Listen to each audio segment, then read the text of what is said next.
107 വയസ്സ് പ്രായമായിരുന്ന ഒറ്റപ്പാലം മനിശ്ശേരി തെക്കുമുറിക്കാരുടെ സ്വന്തം നാണിമുത്തശ്ശി ഇനി ഓർമ്മയാണ്.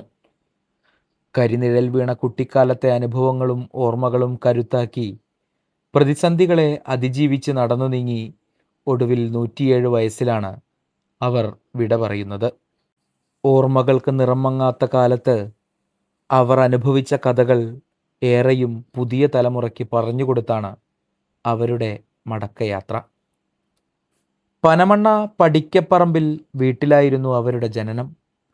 അക്കാലത്തെ 5ാം ക്ലാസ് വരെ പഠിച്ചു. പിന്നീട് കർഷക തൊഴിലാളിയുടെ വേഷത്തിൽ പാടത്തേക്ക് ഇറങ്ങേണ്ടി വന്നു. ചെത്തുതൊഴിലാളിയായിരുന്ന ഗോപാലൻ്റെ ഭാര്യയായി മനിശ്ശേരിയിൽ എത്തിപ്പെട്ടു. 10 മക്കൾക്ക് ജന്മം നൽകിയെങ്കിലും 7 കുഞ്ഞുങ്ങളെ ശൈശവത്തിലെ നഷ്ടപ്പെടേണ്ടി വന്നു.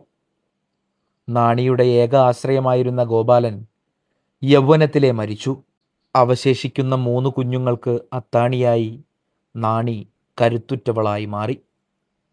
കരിപുരണ്ട ജീവിതത്തോട് പാടത്ത് പണിയെടുത്ത് പൊരുതി മുന്നേറി. കറ്റകെട്ടലും കൊയ്ത്തും മെതിയും ഞാറുനടലും ജീവിതത്തിൻ്റെ രണ്ടറ്റവും കൂട്ടിമുട്ടിക്കാൻ നാണി വിശ്രമമില്ലാതെ പ്രവർത്തിച്ചു. നെല്ലുകൂലി കിട്ടിയിരുന്ന കാലത്തെക്കുറിച്ച് നാണിക്ക് പറയാൻ 100 നാവായിരുന്നു.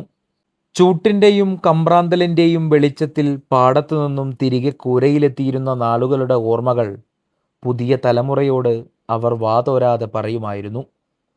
നാണി മുത്തശ്ശിക്ക് ഓണക്കാലമായിരുന്നു ജീവിതത്തിലെ ആഘോഷക്കാലമെന്ന് പറഞ്ഞത് മക്കളും പേരമക്കളും ഇപ്പോൾ ഓർത്തെടുക്കുകയാണ്. ഒരു നൂറ്റാണ്ടിൻ്റെ കഥകൾ ഇനിയും പുതിയ തലമുറയ്ക്ക് പകരാൻ ബാക്കി വെച്ചുകൊണ്ടാണ് മനിശ്ശേരിയുടെ നാണി മുത്തശ്ശി വിട പറയുന്നത്. News for you online, Ottapalam.